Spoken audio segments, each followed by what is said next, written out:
기도하시겠습니다. 사랑과 능력의 주님 감사합니다. 우리를 예배 자리로 부르시고 주의 사랑으로 우리를 온전케 하시며 아버지의 나라가 확장되는 그 일에 우리가 귀히 사용되어지는 거룩한 믿음의 자녀들로 살게 하여 주시옵소서. 주님 감사합니다. 사랑합니다. 예수 그리스도의 이름으로 기도드렸사옵나이다.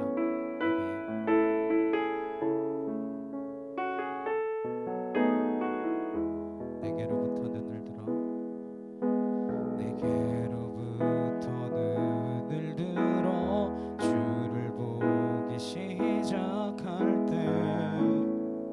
주의 일을 보겠네.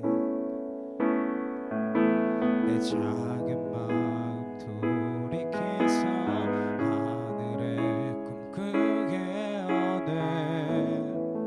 주님을 볼 때 모든 시선을 주님께 드리고 살아계신 하나님을 느낄 때 내 삶은 주의 역사가 되고 하나님이 일하기 시작하네. 성령이 나를 변화시켜 모든 두려움 사라질 때 주의 일을 보겠네. 방패한 땅 한가운데서 주님 마음 알게 되리. 주님을 볼 때 모든 시선을 주님께 드리고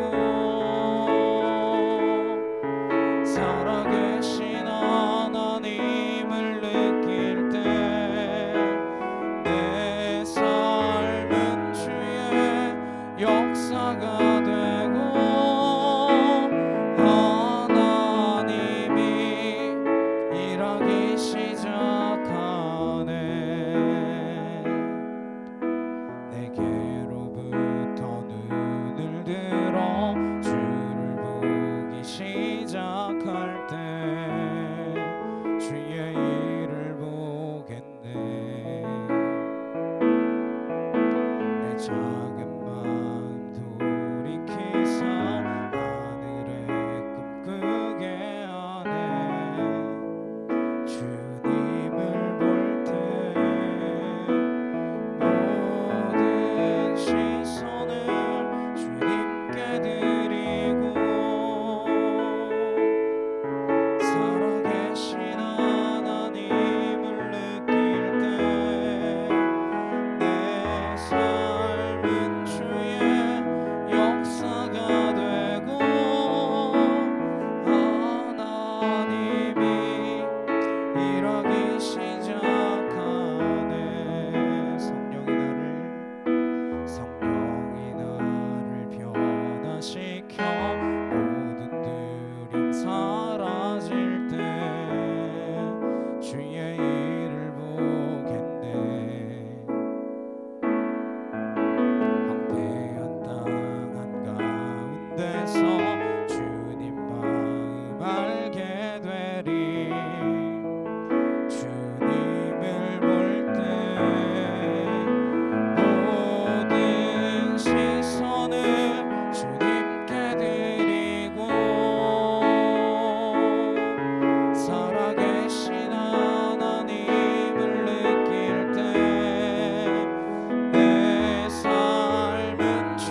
혼자서만 세상을 사는 듯이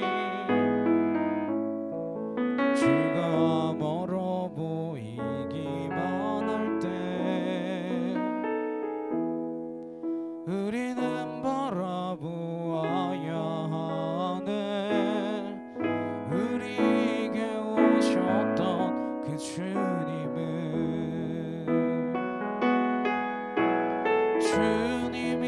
우리의 아픈 마음을 아시네. 가까이서 우리의 아픔에 공감하시네. 우리 가운데 찾아오셨던 그 주님이 우리의 모든 상황에 공감하시네.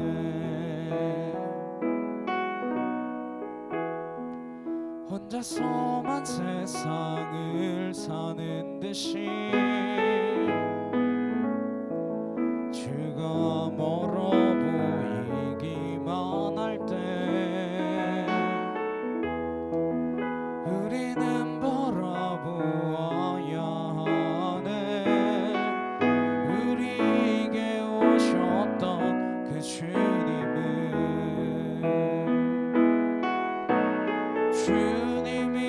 우리의 아픈 마음을 아시네.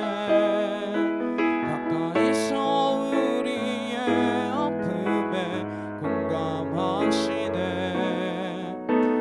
우리 가운데 찾아오셨던 그 주님이 우리의 모든 상황에 공감하시네. 주님이 우리의 아픈 마음을 아시네. 가까이서 우리의 아픔에 공감하시네. 우리 가운데 찾아오셨던 그 주님이 우리의 모든 상황에 공감하시네. 이 시간 함께 기도하시겠습니다. 우리가 주님의 눈으로 이 땅을 바라볼 수 있기를 간절히 소망합니다. 주의 사랑으로 이 땅을 품을 수 있기를 간절히 원합니다. 주님이 우리의 마음에 아파하시고 함께 기뻐하시고 함께 공감하여 주시는 것과 같이 우리가 이 땅에 아파하는 이들과 함께 그 마음을 나누고 함께 웃고 함께 슬퍼하며 함께 이 땅 가운데 주의 일들을 이뤄나가는 거룩한 믿음의 자녀들이 되기를 소망합니다. 이 시간 다같이 간절히 함께 기도하도록 하시겠습니다. 사랑하는 능력의 주님 감사합니다. 주의 은혜와 주의 사랑과 주의 거룩하신 은혜를 온전케 하여 주옵시고 아버지의 나라가 이 땅 가운데에 하늘이 펼쳐질 수 있도록 우리가 주님의 마음을 알며 주의 뜻을 깨달으며 주의 거룩하심 앞으로 나아갈 수 있기를 간절히 소망합니다.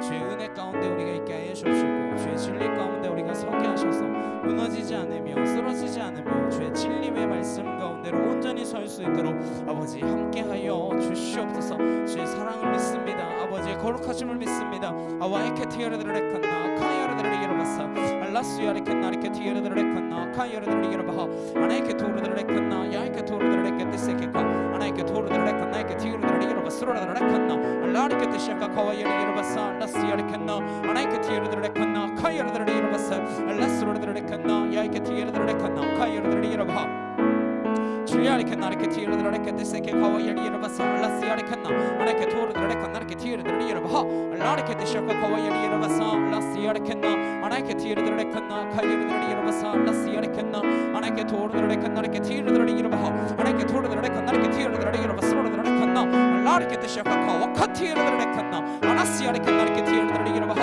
알라리케티시아카 카와이여르드레이여르바사 알라스야리케나 아나이케토르드레칸나 아나이케티여르드레이여르바사 알라스로르드레칸나 야이케토르드레칸나 주여 아버지 함께하여 주시옵소서. 아버지 사랑합니다. 주님 감사합니다. 주의 진리 가운데로 우리를 붙들어 주시옵소서.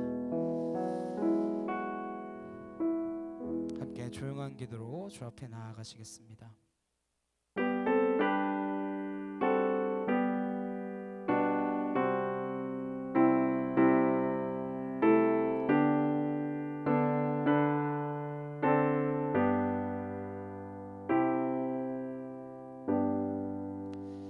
할렐루야. 우리 하나님을 찬양하는 일이 선함이요 찬송하는 일이 아름답고 마땅하도다. 여호와께서 예루살렘을 세우시며 이스라엘의 흩어진 자를 모으시며 상심한 자를 고치시며 그들의 상처를 싸매시는도다. 아멘. 우리 함께 나는 예배자입니다. 찬양하도록 하시겠습니다.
사도신경으로 신앙 고백하시겠습니다.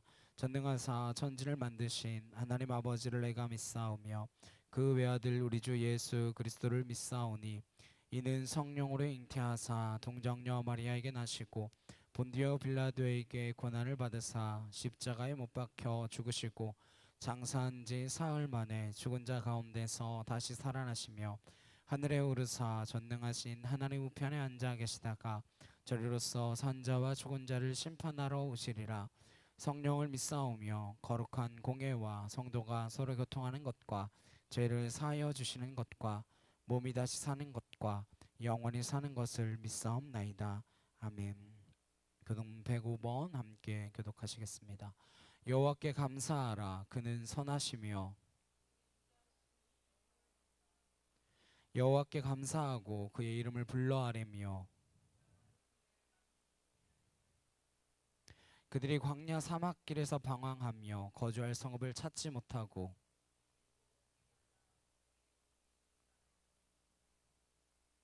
이에 그들이 근심 중에 여호와께 부르짖음에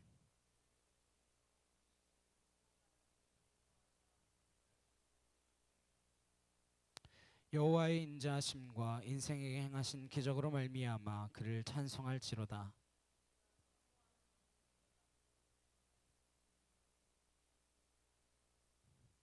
아멘.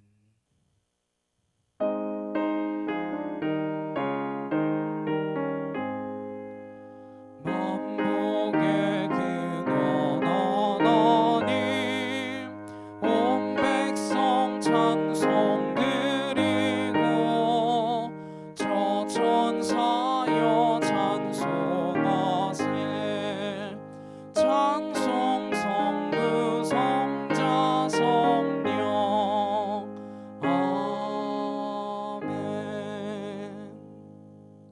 함께 기도하시겠습니다. 사랑해 주님 감사합니다. 한 해의 절반을 주님 지켜주시고 우리의 첫 열매가 되신 주님을 기뻐하며 맥주 주일로 하나님 앞에 감사함으로 나아갈 수 있도록 허락하여 주시니 참으로 감사를 드립니다.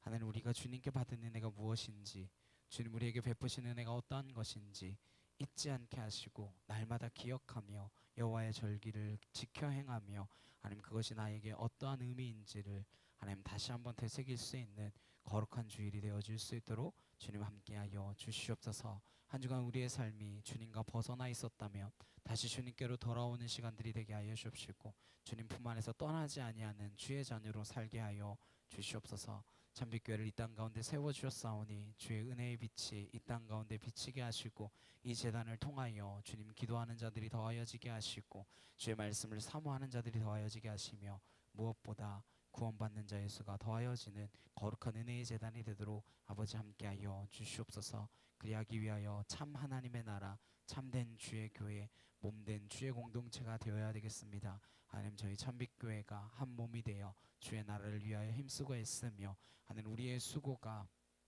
하나님 하늘의 상급으로 쌓이는 거룩한 제단이 되어질 수 있도록 아버지 붙들어 주시옵소서. 우리 영이 기뻐하며 깨어 기도하며 감사하기를 쉬지 않는 그러한 은혜에 속한 자녀들이 되어지기를 소망합니다. 주여, 우리를 붙드시고 우리를 주의 빛으로 온전히 비추어 주시옵소서. 감사드리며 예수 그리스도의 이름으로 기도드렸사옵나이다. 아멘.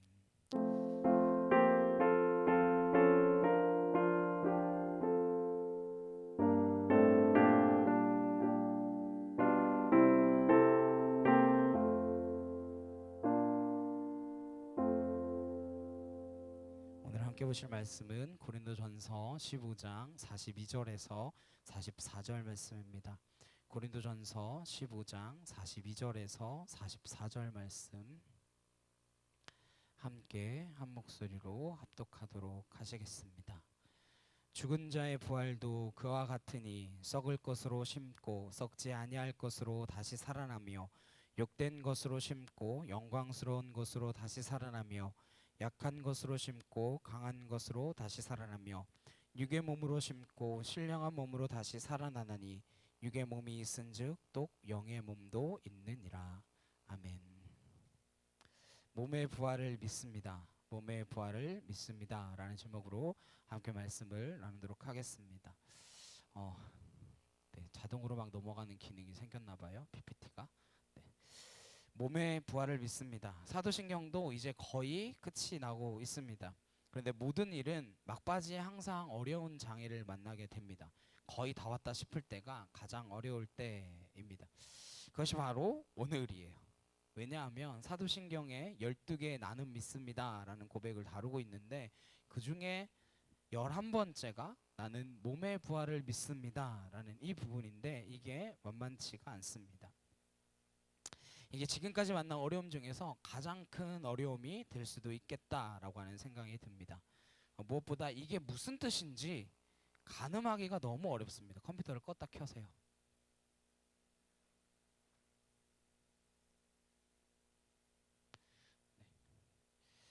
이게 무슨 뜻인지 가늠이 잘 안 됩니다. 나는 몸의 부활을 믿습니다. 도대체 무슨 뜻일까? 이 자체를 잘 모르겠어요. 말 그대로 하면 몸이 부활한다는 것, 그거거든요. 그러니까 우리가 부활할 때 영혼만이 아니라 몸도 부활한다라는 것. 그렇게 본다면 이게 이해하기가 굉장히 힘듭니다. 물론 영적인 것이 다 그렇죠. 영적인 것을 우리가 이해할 수 있는 것 거의 없습니다. 그래서 신앙에 유명한 말이 있잖아요. 이해되지 않아서 믿는다. 그게 믿음이다. 뭐 그런 말을 하죠. 근데 제가 별로 좋아하지 않는 말 중에 하나예요. 근데 여튼 그런 말을 할 정도로 영적인 것은 잘 이해가 안 되고 그래서 신앙은 믿는 것이다. 그런 말이 있을 정도입니다. 근데 이건 몸의 부활이잖아요. 다른 게 아니라 우리가 보고 만지고 느낄 수 있는 물리적인 존재인 몸의 부활을 이야기하니까 물리적으로 설명이 돼야 되는 것이죠. 근데 말 그대로 우리가 부활할 때 몸도 부활하는 것이다 라고 한다면 먼저 생기는 질문이 이것입니다. 그러면 그 몸은 어떤 형태로 부활하는가 하는 거예요. 어떤 몸으로 부활할까? 죽기 직전의 몸을 이야기하는 걸까요? 어린아이가 어린아이로 죽으면 그럼 그 죽을 때 그 나이로 부활을 합니까? 혹은 나이가 들어서 죽으면 마지막 나이 들었던 그 몸으로 부활을 하나요? 사고를 당했으면 사고를 당하는 그 마지막 모습으로 부활합니까? 병으로 죽었으면 마지막 죽기 직전 그 몸으로 부활을 합니까? 그런 뜻일까요? 그럼 곤란하죠. 예. 사람들이 안 좋아하죠. 그러면 이건 곤란하니까 이단들 가운데에 이 부분을 다루고 있는 사람들은 이렇게 이야기합니다. 종종 목사님들 가운데에도 이렇게 이야기하는 분들이 계세요. 부활할 때 그 몸은 어떤 몸이냐? 그가 살아있을 때 가장 좋았을 때 몸. 뭐 이팔 청춘, 제일 멋있고 제일 건강할 때 그런 몸으로 부활한다. 저희 아내도 그런 이야기를 들어본 적이 있다고 하더라고요. 그러면서 자기는 초등학생으로 부활해야 된다고. 예. 그러면 자기는 초등학생으로 부활해야 된다. 그런 이야기를 하더라고요. 이게 말이 됩니까? 이팔 청춘이 되기도 전에 죽은 사람은 그럼 어떡할 거예요? 그렇게 될 것이다를 가장해서 그 몸으로 부활합니까? 그리고 멋있음의 기준이 다 다르잖아요. 어떤 분들은 50대, 60대의 그 중후한 멋으로 젊을 때 없는 멋짐이 있으신 분들도 계십니다. 그렇잖아요. 아름다움의 기준을 나이로 정할 수 있나요? 없잖아요. 저는 적어도 16살 이팔 청춘의 몸으로 부활하는 거 노땡큐입니다. 16이면 중3 때거든요. 저 중학교 앨범 불태워버리고 싶어요. 예, 제 모습 별로 보고 싶지 않습니다. 중학교 때. 사실 생각해보면 내가 마음에 드는 때를 찾는 것도 힘들어요. 군대 있을 때가 가장 건강했거든요. 그러니까 그때를 생각해봤는데 그럼 그때는 머리가 또 해병대 머리야. 여기 쫙 해가지고 안 돼요. 그러니까 안 돼. 언제냐? 못 골라요. 여러분은 언제를 원하십니까? 몇 살을 원하세요? 우리 인생 가운데 이 몸이 가장 멋있을 때가 언제냐는 거예요. 그럴 때가 있기는 있습니까? 불가능한 거죠. 사실은 말이 안 되는 겁니다. 그러다 보니까 몸의 부활을 이런 식으로 이해하려고 하는 이단들 가운데에 피터 럭크만이라고 하는 사람은 이렇게 말했습니다. 몸이 부활할 때 그 몸은 33세 남자의 몸이다. 하지마. 몸이 부활할 때 그 몸은 33세 남자의 몸이다. 이렇게 말했습니다. 33세 남자 이유가 뭐냐? 자기가 성경을 보니까 천사들이 거의 다 남자인데 33살쯤인 것 같대요. 성경에 나이는 안 나와요. 근데 자기 느낌에는 그렇대. 그림책도 아는데 어떻게 그렇게 생각하는지 모르겠어요. 그냥 두세요. 그거 하면 다시 똑같다 커야 돼. 그냥 두세요. 근데 그것보다 결정적으로 중요한 게 뭐겠습니까? 부활하신 예수님의 몸이 뭐예요? 33살 남자라는 거예요. 그러니까 모든 사람들이 몸으로 부활할 때 33살 남자의 몸으로 부활한다. 그러면서 이렇게까지 말했습니다. 여자들도 그렇다. 여자분들도 부활할 때 다 남자가 되는 거예요. 그것도 33세. 그렇게 된다라고 주장한 거예요. 그만이라고 하는 사람이. 이게 말이 된다고 생각하십니까? 말이 안 되는 소리를 하고 있는 거죠. 이런 식으로 몸의 부활을 믿습니다 하는 것을 이해하려고 하면 그게 뭘 말하는지 정확한 뜻을 우리는 알 수가 없습니다. 그런데 진짜 더 문제는 뭔가 하면 그렇게 알 수 없는 것을 왜 신앙 고백으로 하느냐라는 거예요. 그 신앙 고백의 이유, 목적, 그것이 무엇이냐 하는 것입니다. 이게 더 어려운 것이죠. 사도신경은 어떤 영적 진리를 선포하기 위해 하는 신앙 고백은 아닙니다. 물론 중요하죠. 이런 영적인 진리. 사도신경은 사도들의 신앙 고백을 우리가 함께 하면서 우리들도 사도들처럼 그렇게 아름답게, 바르게, 온전하게 신앙생활을 하겠다라는 거. 사실은 그게 진짜 중요한 거예요. 우리도 사도들처럼 신앙생활을 하겠다. 이 삶으로 나타내는 것이 더 중요하다고요. 진리를 선포하기 위해서 그게 아니라고요. 우리가 바르게 신앙생활을 하기 위해서입니다.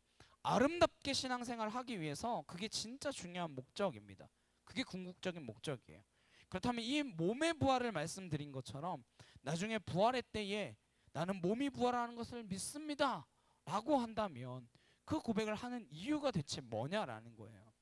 그 고백을 하는 이유가 대체 목적이 뭐냐라는 것입니다. 그렇게 고백함으로써 우리의 신앙 가운데에 어떠한 영적 유익이 있고 어떤 역사가 있는 것을 말하느냐 하는 것이죠. 이게 어려운 것입니다. 그래서 보통 이 부분에 대해서 설명하는 신학자들이나 목회자들이 이 신앙 고백, 몸의 부활을 믿습니다. 이 신앙 고백을 한 이유를 어디에서 찾느냐 하면 영지주의라고 하는 이단에서 찾습니다. 지난 수요예배 때도 잠깐 말씀드렸고 주일로서는 성자 예수님에 대한 신앙 고백을 하는 가운데에 본디오 빌라도에게 고난을 받아 십자가에 못 박혀 죽으셨습니다. 그 부분을 할 때 잠깐 말씀드렸습니다. 영지주의. 그 당시 교회를 흔들던 이단 가운데 영지주의라는 것이 있었습니다. 플라톤의 이데아론의 영향을 받기도 했지만 고대 근동의 잡다한 신앙들에서 온 영향이기도 합니다. 이런 거예요. 영은 선하고 육은 악하다. 이거예요. 그러다 보니까 예수님이 십자가에 죽으실 때 육이 같이 죽으면 말이 안 된다는 거예요. 그건 십자가의 역사가 아니라는 거예요. 육은 악한 건데 악한 게 죽는 게 무슨 의미가 있냐는 거예요. 그래서 영지주의자들은 그게 아니라 예수님께서 십자가에 죽으실 때 영이 죽는 것처럼 보이는 어떤 환상, 영은 또 죽을 수가 없거든요. 선한 거니까. 이것도 죽으면 안 돼. 그러니까 영이 죽는 것처럼 어떤 환상을 보여준 것이다. 그래서 가연설을 주장하는 것이 영지주의입니다. 그러다 보니까 영지주의자들은 부활도 영이 다시 살아나는 것, 그런 것으로 이야기했습니다. 영적으로만 부활하는 거예요. 이런 영지주의자들의 주장을 반박하기 위해서 11번째 신앙 고백으로 나는 몸의 부활을 믿습니다. 이런 고백을 넣었다. 이렇게 설명합니다. 근데 전혀 근거 없는 이야기는 아니에요. 당시의 상황으로 볼 때 그런 의미가 있을 수 있습니다. 하지만 과연 그럴까요? 이게 진짜 이 신앙 고백의 주된 이유와 목적일까요? 만일 그렇다고 한다면 11번째 고백은 우리에게 있어선 정말 공허한 고백입니다. 특별히 지금 우리는 영지주의 이단에 휘둘리지 않는 시대예요. 물론 목사님들 가운데에도 영지주의적 주장을 하는 분들이 많이 계십니다. 저도 때때로 속아서 그런 것들을 이야기할 때도 있어요. 그렇지만 근본적인 부분에 있어서는 영지주의자들의 주장들을 다 부정하기 때문에 영지주의라고 부르기는 좀 어렵습니다. 그래서 사실 영지주의가 그리 큰 힘을 발휘하는 시대가 아니에요. 영지주의 때문에 이 신앙 고백이 생겼다라고 하는 주장에 따른다면 영지주의와 상관없는 우리한테는 이 신앙 고백은 의미가 없습니다. 그러면 할 필요가 없어요. 이 고백을 할 이유가 없는 것이죠. 무슨 뜻인지도 정확히 모르겠고 이유와 목적도 하나도 와닿지 않는 신앙 고백이니까요. 그야말로 공허한 것이죠. 과연 성령께서 그런 신앙 고백을 사도신경 가운데에 두게 하셨을까? 사도들은 무슨 의미로 나는 몸의 부활을 믿습니다 라고 하는 고백을 했을까 하는 것이죠. 성령께서는 모든 신앙인들이 사도들을 따라서 이 신앙 고백을 따라하며 어떠한 신앙적 역사를 이루길 원하고 계시는가 궁금해해야 해요. 이걸 고백하면서 어떤 영적인 유익을 얻길 원하고 계실까 이것을 생각해 봐야 합니다. 사도신경 마지막 부분에 나오는 특별히 성령의 역사로 이 세상의 신앙인으로 살아가는 구체적인 4가지를 이야기하고 있잖아요. 거룩한 공교회와 성도의 교제, 그 다음이 죄를 사하여 주시는 것, 그 다음 오늘 뭐예요? 몸의 부활, 그리고 다음 주의 단을 영원히 사는 것. 이렇게 4가지가 성령께서 지금 역사하셔서 지금 이 땅을 살아가고 있는 우리가 나타내야 할 모습으로서 아주 중요한 신앙 고백이란 말이에요. 성령에 의하여 내가 어떠한 삶을 나타낼 것인가를 보여주고 있는 말씀들이란 말이에요. 거기에 몸의 부활을 포함하고 있습니다. 중요하다는 거죠. 이 고백의 뜻과 이유와 목적을 사도 바울이 부활장이라고 하는 고린도전서 15장에 자세히 이야기하고 있습니다. 그것이 바로 오늘 함께 보신 본문 고린도전서 15장 42절에서 44절 말씀입니다. 우리 다시 한번 같이 보시겠습니다. 42절 함께 읽겠습니다. 죽은 자의 부활도 그와 같으니 썩을 것으로 심고 썩지 아니할 것으로 다시 살아나며 욕된 것으로 살아나며 약한 것으로 심고 강한 것으로 다시 살아나며 육의 몸으로 심고 신령한 몸으로 다시 살아나나니 육의 몸이 있은즉 또 영의 몸도 있느니라. 몸의 부활을 믿습니다. 사도들의 신앙 고백의 의미는 바로 이거예요. 이 신앙 고백을 그대로 받아서 지금 우리가 동일하게 가야 할 이유와 목적이 이것입니다. 우리는 육신을 가지고 여기서 신앙생활을 합니다. 지금 분명히 교회에 몸이 오셨죠. 예배 자리에 지금 뭐 컴퓨터 앞이든 핸드폰 앞이든 앉아 계십니다. 혹시 영만 지금 예배 드리고 있으신 분 계십니까? 몸이 오셨어요. 찬양할 때 목소리로 찬양합니다. 예배할 때 마음에 감동이 있으면 아멘도 합니다. 기도도 하고 사람을 섬기기도 하고 만나기도 하고 또 내가 힘들지만 힘들여 얻은 그 물질을 드리기도 합니다. 신앙생활을 할 때 분명히 육신을 가지고 해요. 안 할 수 없습니다. 그냥 영으로만 하는 거 아니에요. 이 육신을 가지고 신앙생활을 하고 있는데, 우리가 신앙생활을 하고 있다고 한다면 이 육신의 이야기는 결코 여기서 끝나는 게 아니라는 거예요. 한마디로 이 육신으로 심은 것들이, 이 육신을 가지고 했던 모든 것들이, 그 신앙 가운데 했던 일들이, 그것이 무릎을 꿇는 것이든, 그것이 목소리 높여 찬양을 하는 것이든, 그것이 섬기는 것이든, 물질을 드리는 것이든 신령한 몸으로 부활한다, 이 이야기예요. 조금 어려울 수 있습니다. 좀 어려워요. 네. 근데 사도들은 보았어요. 뭘요? 부활하신 우리 주님의 몸을 봤습니다. 부활하신 우리 주님의 몸은 바로 그들이 십자가에 죽으시기 전에 봤던 그 몸입니다. 고난당하고 채찍질 맞고, 그래서 손과 발에 십자가 상에서 그 못이 찔리고 옆구리에 창에 찔려서 물과 피를 쏟으셨던 그 몸이에요. 그러니까 너덜너덜해져 있는 그 몸이란 말이에요. 얼마나 처참한 몰골이었겠습니까? 그런데 부활하신 주님을 봤는데, 그 몸을 입으셨는데, 그 찢기고 상처난 그 몸을 입으셨는데, 그 몸이 너무 아름다운 거예요. 그 몸이 너무 거룩하신 거예요. 도마가 만지려고 했던 손과 발의 못자국, 옆구리의 창자국이 추한 자리가 아니라 거룩한 자리더라는 거예요. 사도들에게는 잊을 수 없는 순간입니다. 우리 주님께서 이 세상에서 입으셨던 그 육신을 하나님의 뜻에 따라 온전히 드렸더니, 그 몸이 버림받거나 사라지거나 없어지는 것이 아니라 너무나 거룩하고 신령하게 다시 살아난다라고 하는 사실을 보았던 거예요. 이게 바로 나는 몸의 부활을 믿습니다라고 사도들이 고백하는 그 내용입니다. 나는 몸의 부활을 믿습니다라는 신앙 고백의 의미예요. 그러니까 몸의 부활은 이 세상에 있던 이 몸이 죽었다가 다시 부활할 때 그대로 살아나는 거, 그걸 말하는 게 아니에요. 그런 역사가 있을 거라는 거, 그게 아닙니다. 저는 그거 원하지 않아요. 그건 의미가 없습니다. 그런 거라면. 이왕이면 차은우 몸으로 바꿔달라고 할 거예요.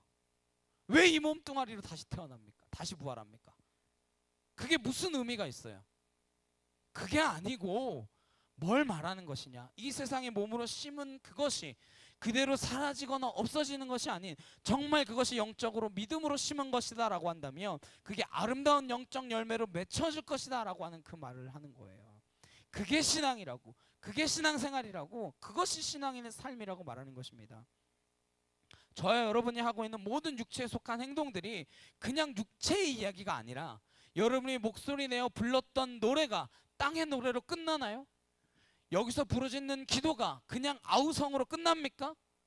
여러분이 주 앞에 드렸던 헌금이 이 땅의 돈 이야기로 끝나는 것인가요? 여러분의 나누었던 말씀이 세상의 지식으로 끝나는 것입니까? 아니에요. 하늘의 역사가 된다는 것입니다. 영적인 역사가 된다는 거예요. 하나도 예외 없이. 그 말씀이에요. 신앙은 그게 신앙입니다. 우리는 그렇게 믿고 살아가는 거예요. 손양원 목사님 이야기를 지난주에 잠깐 나누었습니다. 오늘도 잠깐 이야기하려고 해요. 왜 자꾸 이야기하느냐? 그건 바로 그분이 참 신앙으로 살았기 때문입니다. 참 신앙으로 산 사람의 이야기는 사도신경 전체의 예외가 될 수 있습니다. 사도신경은 그게 사도신경이에요. 내가 무엇을 믿고 어떻게 사느냐, 그걸 믿기 때문에 어떠한 삶의 모습으로 나타나느냐, 그거예요. 참 신앙인으로 살아가기 위한 것. 손양원 목사님이 보여주셨던 그 신앙은 다른 어떤 것보다 몸의 부활을 믿는 신앙이었습니다. 그 신앙이 있었기 때문에 그 고통을 이기신 거예요. 그 신앙이 있었기 때문에 아름다운 신앙의 열매가 맺어진 것입니다. 손양원 목사님은 몸의 부활을 믿는 신앙을 잘 보여주는 것이 두 아들의 장례식 예배입니다. 장례 예배 때 집례하시던 분이 손 목사님께 하신 말씀 있으면 한마디만 해달라고 이야기하셨대요. 그랬더니 나와서 이렇게 이야기하셨다고 합니다. 제가 지금 이 시간에 무슨 답사를 하고 무슨 인사를 하겠습니까마는, 그래도 하나님 앞에서 감사하는 마음이 있어서 몇 말씀 드립니다. 지금 두 아들의 장례식장에서 하나님 앞에 감사하는 마음이 있어 몇 말씀 드립니다 그랬어요. 그러면서 하신 말씀이 그 유명한 9가지 감사입니다. 아홉 가지 감사. 아홉 가지 감사 전체가 사실은 이 신앙에 해당하는 거예요. 몸의 부활을 믿습니다. 그 신앙에 해당하는 거예요. 특별히 그 중에 여섯 번째, 미국 유학 가려고 준비하던 내 아들이 미국보다 더 좋은 천국에 갔으니 내 마음이 안심되어 하나님 감사합니다. 누가 들으면 말장난하는 거 아니냐 하겠지만 이게 말장난이 아닌 사람이 진짜 신앙인이에요. 미국 유학 가려고 준비했던 아들이 미국보다 훨씬 좋은 천국에 갔으니 내 마음이 안심되어 감사합니다. 그리고 여덟 번째가 내 두 아들의 순교로 말미암아 무수한 천국의 아들들이 생길 것이 믿어지니 감사합니다. 내 두 아들의 순교로 말미암아 무수한 천국의 아들들이 생길 것이니 그것이 믿어지니 하나님 감사합니다. 이게 무슨 뜻이에요? 육으로 심고 신령한 몸으로 다시 사는 그 믿음이 그대로 드러나는 고백인 것입니다. 그게 신앙생활이라는 거예요. 신앙생활은 육으로 심고 신령한 몸으로 다시 사는 것입니다. 그것이 바로 신앙이고 그게 바로 몸의 부활을 믿는 그 믿음입니다. 육으로 심고 신령한 몸으로 다시 사는 것. 몸의 부활, 이 세상에 어떤 그런 몸, 이것을 육으로 심고 천국의 신령한 몸으로 다시 살아나는 것, 그 구체적으로 보면 어떠한 것인가? 여기서 사도 바울이 세 가지를 이야기합니다. 예를 든 거예요. 이게 다가 아닌데 예를 들어서 구체적인 것 세 가지를 사도 바울이 말하고 있습니다. 첫 번째가 썩을 것으로 심고 썩지 아니할 것으로 다시 살아나며입니다. 썩을 것으로 심고 썩지 않을 것으로 다시 살아나며. 이 세상에서 우리의 몸은 썩을 겁니다. 지금 여러분이 보고 계신 제 몸도 썩을 거예요. 여러분도 썩을 겁니다. 우리의 시간도 썩을 거예요. 이 삶의 모든 것은 다 썩을 것입니다. 아무리 잘 보존하고 아무리 애주정지 시켜도 썩을 거예요. 우리의 삶의 모든 것들이 이 몸에 속한 것이기에 다 썩을 것입니다. 그런데 신앙은 바로 이 썩을 것을 가지고 심고 썩지 아니할 것으로 다시 사는 거예요. 그러니까 지금 이 시간을 가지고 썩어버릴 이 시간을 들여서 영원한 영생의 이야기를 만들어내는 것, 그게 신앙인 겁니다. 시간은 다 지나갑니다. 벌써 한 해의 절반이 지나갔어요. 대체 뭘 했나 모르겠어요. 사라지는 것들입니다. 없어지는 것들이에요. 그러니까 신앙인은 이 시간을 가지고 영원을 만들어야죠.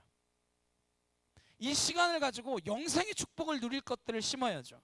그게 바로 신앙이라는 겁니다. 세상 사람들은 그거 못해요. 그 시간 아무리 열심히 살아봐야, 아무리 수많은 업적을 남겨봐야 영원한 것은 아무것도 못 만듭니다. 썩을 것 가지고 썩을 거 만드는 거예요. 좀 편하게 살다 썩을 거 만드는 거죠. 물질도 마찬가지입니다. 세상 사람들이 많이 이야기하잖아요. 그 물질 세상 떠날 때 지고 갈 거냐고, 이고 갈 거냐고. 그 가지고 갈 수 있습니까? 그 보존하려고 아등바등 난리를 치는데 신앙인이 이 썩어질 물질을 들여서 천국의 보화, 풍요를 만들어내야 되는 겁니다. 그래서 우리는 가능한 우리에게 주신 것을 이웃과 나누려고 표현하는 것, 나누려고 하는 것. 표현이 좀 그렇지만 거의 저희는 발버둥 치듯이 하잖아요. 거의 저희는 뭐 발버둥 친다는 표현이 거의 합당한 것 같아요. 그렇게 해서라도 도우려고 하잖아요. 이번 주가 맥주 감사 주일입니다. 작년에 말씀드렸잖아요. 맥주 감사 주일에 주신 절기의 목적과 이유, 함께 즐거워하는 거라고. 맥주절을 주신 하나님의 뜻이 그거라고. 나도 힘들지만, 우리도 힘들지만 올해도 맥주 감사 헌금과 구제 헌금으로 이웃과 함께 나누려고 합니다. 올해는 확실히 힘든가 봐요. 구제 헌금으로 모아진 게 작년에 반 정도라고 하더라고요. 반이든 뭐든 아무튼 그거라도 나누려고 합니다. 돈 안 필요한 사람이 누가 있으며 물질 소중하지 않은 사람이 누가 있겠습니까? 근데 그것을 아낌없이 드리면서 영원한 하나님의 천국을 만들어내야 되지 않겠습니까? 그 하나님의 나라를 보여야 되지 않겠어요? 그게 신앙입니다. 세상에 썩어질 명예, 올라가는 만큼 반드시 내려갑니다. 오히려 더 내려갈지도 몰라요. 그 세상의 명예 아무짝에도 쓸모없어요. 어느 분이 자기가 대통령 되는 게 하나님의 뜻이다 그러시던데, 하나님의 뜻을 그런데 팔아먹지 않으셨으면 좋겠습니다. 저는 정치적인 이야기 요만큼도 하고 싶지 않아요. 저는 예배당파라고 했잖아요. 예배당파. 진짜 하나님의 뜻이면 저와 여러분에게도 하나님이 다 그런 응답을 주시겠죠. 저는 적어도 아직까지는 그런 응답을 못 받았습니다. 정치적으로 우든 좌든 상관없는데 거기에 하나님을 팔아먹진 않았으면 좋겠습니다. 아무튼 신앙인은 세상에 썩어질 그 명예를 주님 앞에 드리면서 영원한 명예, 그 면류관을 받는 거예요. 왜 신앙을 이야기할 때 면류관 이야기를 많이 할까요? 그게 뭐 다이아몬드여서 뭐 금관이어서 왕관 같은 거라서 그런 거 아니에요. 그게 진짜 명예라는 거예요. 이 땅의 명예가 중요한 게 아니라, 이 땅에서 왕관을 쓰는 게 중요한 게 아니라, 그것을 받기 위해 이 땅의 명예를 드리는 거예요. 썩어질 세상의 권력, 그거 아무것도 아니잖아요. 그런데 그게 영원할 줄 알고 움켜쥐려고 별의별 짓 다 하면서 난리를 치잖아요. 그런 권력을 신앙인은 오히려 섬김으로 나타내야죠. 갑질 안 하고 그 권력을 가지고 섬기는 모습으로 가야죠.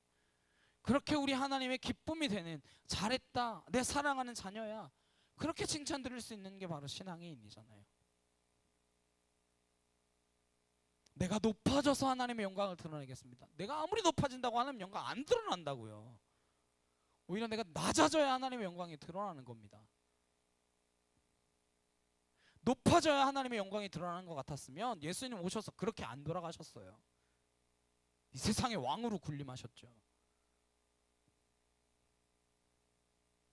이것이 썩을 것으로 심고 썩지 아니할 것으로 살아남입니다. 그렇게 산 사람들이 있습니다. 누구예요? 사도들입니다. 이렇게 산 사람들이 있습니다. 누구예요? 우리 신앙의 선배들입니다. 이렇게 살아가는 사람이 있습니다. 누구예요? 바로 저와 여러분인 줄로 믿습니다. 그게 신앙인입니다. 세상과 똑같은 것 가지고 살려고 하면 신앙인 할 필요가 없어요. 우리는 썩을 것으로 심고 썩지 아니할 것으로 다시 살아남이요, 이게 우리들입니다. 두 번째는 욕된 것으로 심고 영광스러운 것으로 다시 살아나며. 이게 욕된 것이라는 말은 헬라어로 아티미아라는 말입니다. 이 말은 수치, 치욕, 부끄러움 이런 뜻이에요. 우리가 삶에서 가장 싫어하는 게 수치를 당하는 것과 치욕스러움을 당하는 거 아닐까요? 근데 안타깝게도 우리 인간의 모든 본성이 이거예요. 우리의 욕망이 이것입니다. 그래서 로마서 1장 26절에 부끄러운 욕심이라고 했어요. 욕심을 설명하면서 앞에 아티미아를 붙였어요. 인간이 가지고 있는 욕심은 전부 부끄러운 거라는 거예요. 우리는 벗어날 수가 없습니다. 그게 우리 몸이에요. 원래 우리 몸이 부끄러운 몸이 아니었어요. 그때는 아담과 하와가 벌거벗었으나 부끄럽지 않았습니다. 근데 지금은 가려야 돼요. 이 몸입니다. 이게 부끄러움이에요. 욕심, 소유, 부끄러운 거예요. 나 자신만을 위하는 이기심, 부끄러운 겁니다. 본성이 다 부끄러운 거예요. 자랑하고 싶어하는 거, 높아지고 싶어하는 거, 사실 다 부끄러운 것입니다. 원래 나쁜 게 아니었는데 죄가 들어오면서 다 부끄러운 것이 되고 많았어요. 여기다가 수많은 상처들이 더해지면서 거절과 실패와 범죄, 부끄러움은 더더욱 커지기 시작했습니다. 그래서 우리 인생 자체는 부끄러움의 집대성이에요. 그런데 신앙인은 이 부끄러운 몸을 십자가 앞으로 가지고 나가서 하나님의 사람으로 변화되는 은혜를 받는 거예요.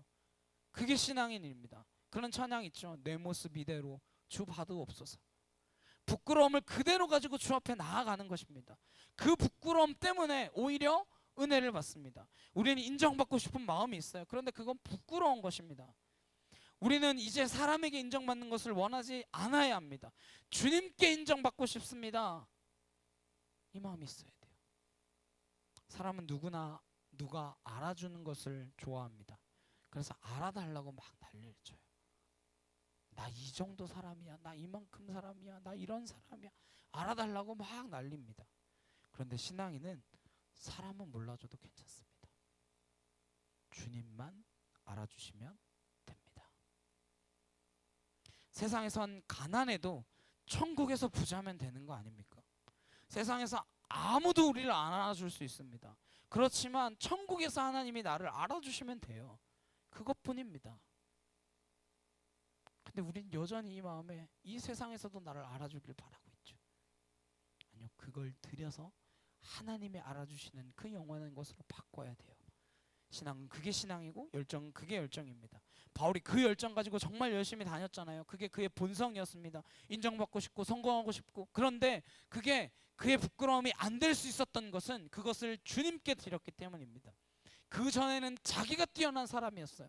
근데 그 이후에는, 주님을 만난 이후에는 주님으로 만족했기 때문에 그걸 드러내고 싶었던 거예요. 그는 부끄러움을 심고 영광스러움으로 다시 산 사람입니다. 저와 여러분이 그럴 수 있기를 간절히 소망합니다. 세 번째는 약한 것으로 심고 강한 것으로 다시 살아나며. 우리의 몸에 또 하나 특징이 있습니다. 약하다는 거예요. 우리의 몸도 약하고 마음은 더 약합니다. 그게 우리예요. 그런데 신앙인은 그 약함을 주님께 드립니다. 말로는 주님 사랑합니다. 세상 사람 다 버려도 저는 주님 안 버립니다. 그럼 주님이 말씀하시죠. 야, 입에 침이나 바르고 거짓말이라. 침이나 바르고 거짓말이라. 얼마나 약한가요? 매일 기도해야지, 매일 말씀 봐야지, 열심히 노력하지만 솔직히 그냥 지나가는 날들도 많잖아요.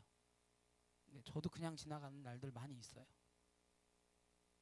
그래도 그렇게 하려고 하는 걸 주님 어여삐 봐주시는 줄로 믿습니다. 신앙인은 이 약한 몸을 심고 강한 능력을 받는 자들입니다. 약해요. 찬양할 때 이 두 손 들고 주 앞에 영원히 찬양하겠습니다. 그래도 5분도 못 버텨요. 5분이 뭐예요? 한 1분 30초만 지나면 손이 막 어깨가 막 결려요. 저는 손 들고 찬양하자는 찬양 인도자가 제일 싫었어요. 학교에서 벌 받는 걸로 충분하지 뭐 교회 와서까지 벌을 받습니까? 그래도 또다시 주 앞에 무너지지만 또 일어나서 주님 사랑합니다. 몇 번이고 베드로처럼 고백하는 거죠. 나중에 베드로 뭐라고 고백해요? 이러죠. 아, 주님 아시죠? 주님 아시죠?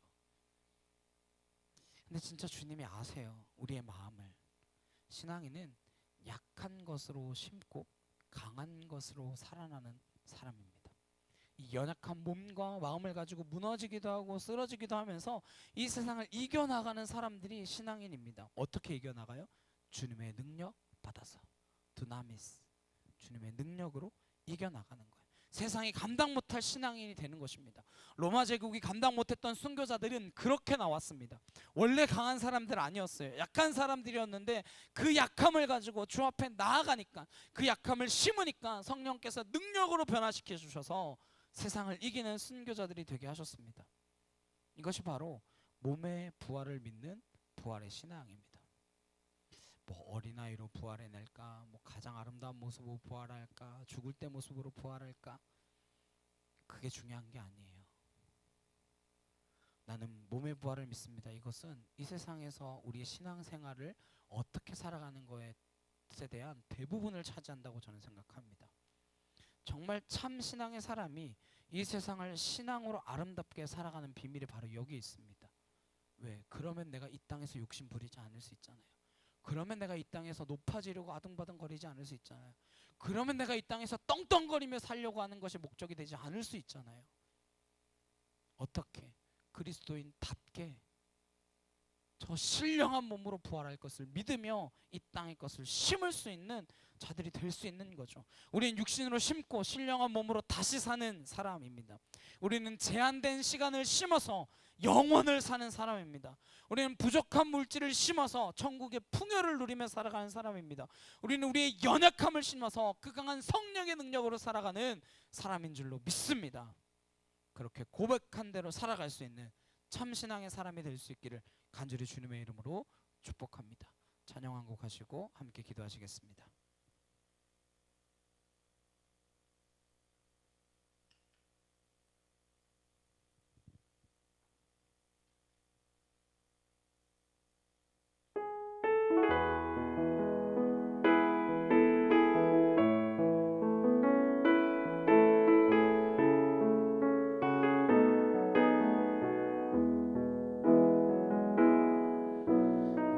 내게로부터 눈을 들어 주를 보기 시작할 때 주의 일을 보겠네.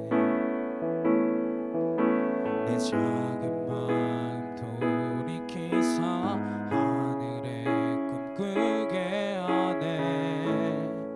주님을 볼 때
하시겠습니다. 몸의 부활을 믿습니다. 그것은 저 하늘의 신령한 몸으로 부활하기 위하여 이 땅 가운데서 내 썩어질 육신을 심어서 주님 앞에 드려서 주께 헌신함으로 주께서 보시기에 아름다운 모습으로 삶으로 저 하늘의 신령한 몸으로 거듭나게 되는 줄로 믿습니다. 내가 이 땅 가운데에서 그 신앙을 기억하며 날마다 주와 동행하는 삶, 성령의 능력으로 살아가는 삶, 내 약한 것을 심어 하나님의 강한 능력으로 나타내는 삶, 그 삶을 살게 하여 주시옵소서. 이 시간 다 같이 주여 한번 치시고 우리 간절히 함께 기도하도록 하시겠습니다. 주여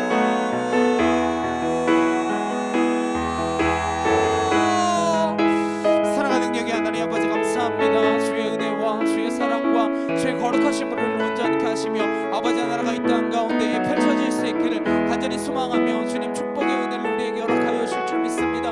하나님 거룩하신 능력으로 우리를 새롭게 하실 줄 믿습니다. 하나님 우리를 떠나서 하나님 아버지 정말 이 땅 가운데서 하나님 아버지 우리 육신을 벗어서 하나님 저 하늘의 신령한 것으로 하나님 심을 수 있는 것으로 바꾸게 하여 주옵시고 내 육신은 약한 것이니 내 육신을 따라 사는 것이 아니라 이 몸을 복종케 함으로 그리스도 앞에 아름다운 것들을 심을 수 있는 그 삶이 되게 하여 주시옵소서.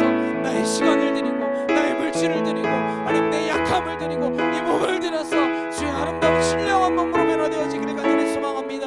이 땅을 살아가며 내가 어떠한 삶을 살아야겠습니까? 하나님 내가 어떠한 모습으로 살아가야겠습니까? 저 하늘의 소망을 바라보며 살아갈 수 있는 하늘에 속한 은혜의 자녀로 살게 하여 주시옵소서. 아와이 캐티에르드를 락한나 여여러봤어 라스로르르 칸나르케 티오르르 여러봐 진리하레 칸나르케 티오르르 여러봐 하나이케 도르르 칸날라카 카이오르르 여러봤어 라스로르르 칸나 야이케 티오르르 여러봐 하나이케 도르르 칸나르케 티오르르 여러봤어 라스로르르 칸나르케 티오르르 케티샤카카 하나이케 도르르 칸나 여여러봤어 라스로르르 칸나 야이케 도르르 케티샤카카 하나이케 도르르 칸나르케 티오르르 여러봤어 라스로르르 칸나 야이케 도르르 여러봐 하나이케 도르르 칸나르케 티오르르 여러봐 라시아레 칸나 야이케 도르르 칸나 하나이케 도르르 케티샤카카 코야리 여러봤어 라스로르르 칸나 야이케 티오르르 여러봐 하나이케 도르르 칸나 여여러봤어 라스로르르 칸나 야이케 도르르 칸나 하나이케 도르르 케티샤카카 코야리 여러봤어 로르르 칸나 라시아레 칸나레 케타 카이오르르 여러봤어 하나이케 도르르 칸나 하나이케 도르르 케티샤카카 코야리 여러봤어 주여 아버지 하나님 은혜와 진리와 말씀과 권능으로 하나님 우리를 새롭게 하시며 주의 진리로 우리를 온전케 하여 주시옵소서.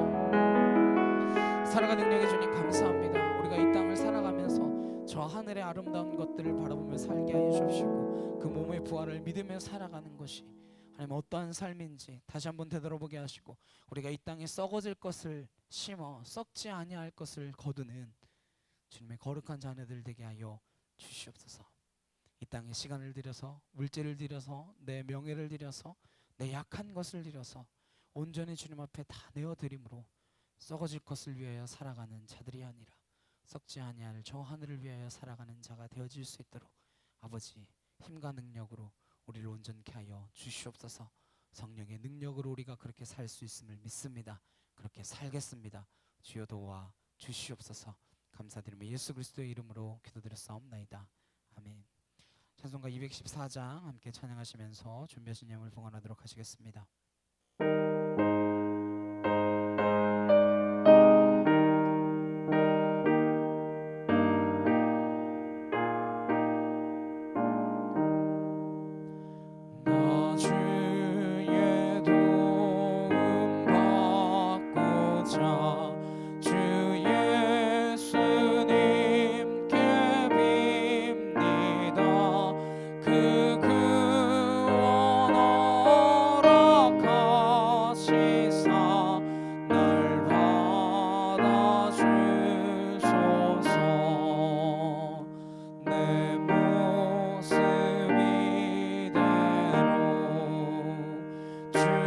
주받아 주소서.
주님 서신 발 앞에 나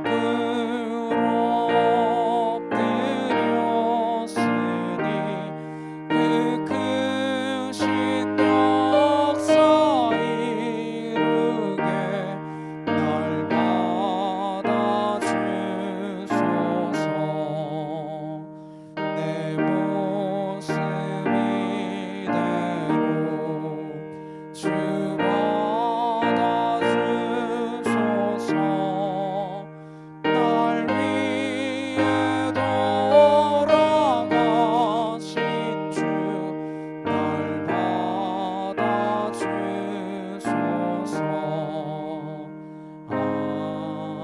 아멘.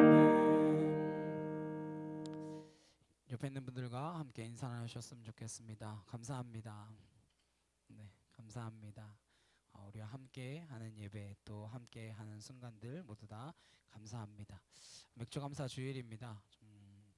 한 해 절반이 지나왔는데 그 절반 동안 지켜주신 주님이 앞으로의 절반도 또 우리 남은 인생도 온전히 지키고 보호하시며 하나님의 선한 능력으로 인도하여 줄 줄로 믿습니다.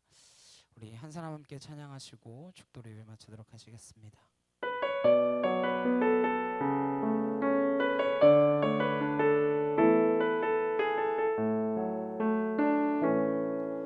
이 세상에 구원받아야 할 사람이 만일 나 하나뿐이었다 할지라도 오직 나 하나만을 위하여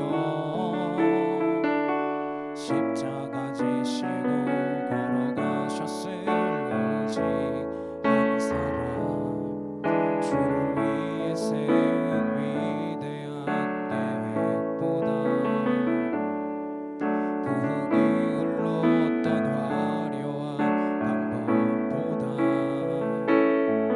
주님 눈물이 흘러가는 곳으로 내 눈물도 함께 흐르며 주만 섬기니 이 세대를 향한 아버지의 마음은 잃어버린 한 사람, 주께 돌아오는 것 주님이시라면 마땅히 가셨을 그곳으로 그토록 찾으시던 전화보다 귀한 한 사람에게로.